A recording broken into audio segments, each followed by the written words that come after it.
Hi friends, enter Spice ಚಾನಲ್ಗೆ ಸ್ವಾಗತ. ಇವತ್ತೇನು ತಿಂಡಿ ಮಾಡಬೇಕು ಅಂತ ಯೋಚನೆ ಮಾಡ್ತಿದ್ದಾಗ ಜ್ಞಾಪಕ ಆಗಿದ್ದೆ ರಾಗಿ ರೊಟ್ಟಿ. ಸುಮಾರು ದಿನದಿಂದ ರಾಗಿ ರೊಟ್ಟಿ ತಿನ್ನಬೇಕು ಅಂತ ಅಂದ್ಕೊಂಡಿದ್ದೆ.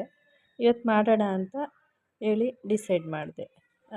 ಅದಕ್ಕಾಗಿ ಕಟ್ ಮಾಡ್ಕೊಂಡಿರೋ ಒಂದು ಈರುಳ್ಳಿ, 2 ಹಸಿಮೆಣಸಿನ್ಕಾಯಿ, ಕೊತ್ತಂಬರಿ ಸೊಪ್ಪು, 1 ಬೌಲ್ ರಾಗಿ ಹಿಟ್ಟು, ತುರಿದ್ಕೊಂಡಿರೋ 1 ಕ್ಯಾರೆಟು, ರುಚಿಗೆ ತಕ್ಕಷ್ಟು ಉಪ್ಪು, ತುರಿದಿರೋ ಸ್ವಲ್ಪ ಕಾಯಿ ತುರಿ.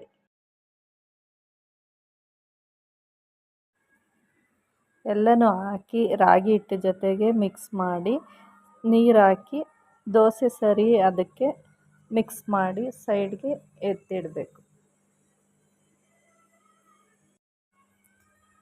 ಮನೇಲಿ 2 ಹಾಗಲಕಾಯಿ ಇತ್ತು, ಅದನ್ನು ಪಲ್ಯ ಮಾಡೋಣ ಅಂತ ಹೇಳಿ ಅದನ್ನು ಕಟ್ ಮಾಡ್ಕೊಂಡು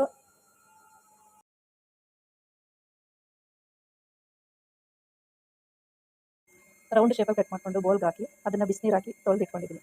ಒಲೆ ಮೇಲೆ ಒಂದು ಬಾಣಲಿ ಇಟ್ಟು ಎಣ್ಣೆ ಹಾಕಿ ಅದಕ್ಕೆ ಜೀರಿಗೆ, ಸಾಸಿವೆ ಇರಲಿಲ್ಲ, ಜೀರಿಗೆ, ಕರಿಬೇವು ಹಾಕಿ ಚೆನ್ನಾಗಿ ಹಾಗಲಕಾಯಿ ಹಾಕಿ ಚೆನ್ನಾಗಿ ತೆರೆದಿದ್ದೀನಿ.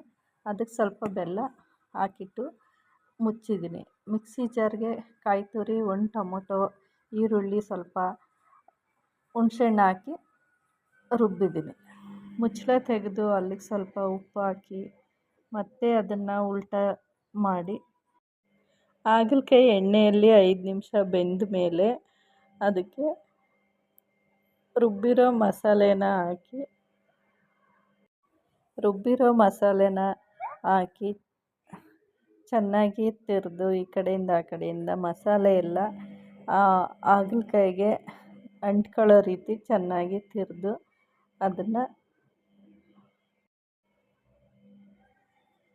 ಅದಕ್ಕೆ ಖಾರದ ಪುಡಿ, 2 ಸ್ಪೂನ್ ಖಾರದ ಪುಡಿ ಹಾಕಿ ಚೆನ್ನಾಗಿ ಮಿಕ್ಸ್ ಮಾಡಿ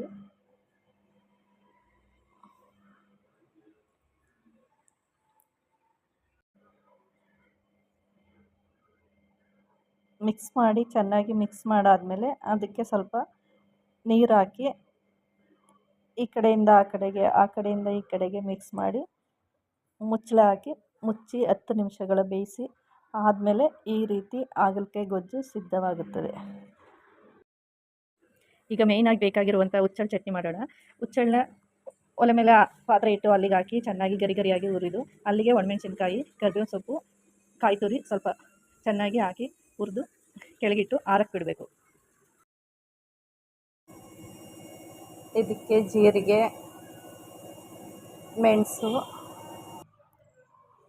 ಇದನ್ನೆಲ್ಲ ಮಿಕ್ಸಿ ಜಾರ್ಗೆ ಹಾಕ್ಕೊಂಡು ಇದಕ್ಕೆ ಬೆಳ್ಳುಳ್ಳಿ, ರುಚಿಗೆ ತಕ್ಕಷ್ಟು ಉಪ್ಪು ಹಾಕಿ ರುಬ್ಬಿ ಅದಕ್ಕೆ ಒಂದು ಒಗ್ಗರಣೆ ಕೊಡೋಣ. ಎಣ್ಣೆ ಬಿಟ್ಟು ಸಾಸಿವೆ ಕಾಳು, ಕರಿಬೇವಿನ ಸೊಪ್ಪು, ಉದ್ದಿನಬೇಳೆ ಹಾಕಿ ಒಗ್ಗರಣೆ ಹಾಕಿದ್ರೆ ರೆಡಿ ಹುಚ್ಚಳ ಚಟ್ನಿ. ಈಗ ಮಿಕ್ಸ್ ಮಾಡಿರುವಂಥ ರಾಗಿ ಹಿಟ್ಟನ್ನ ರೊಟ್ಟಿ ಮಾಡೋಣ.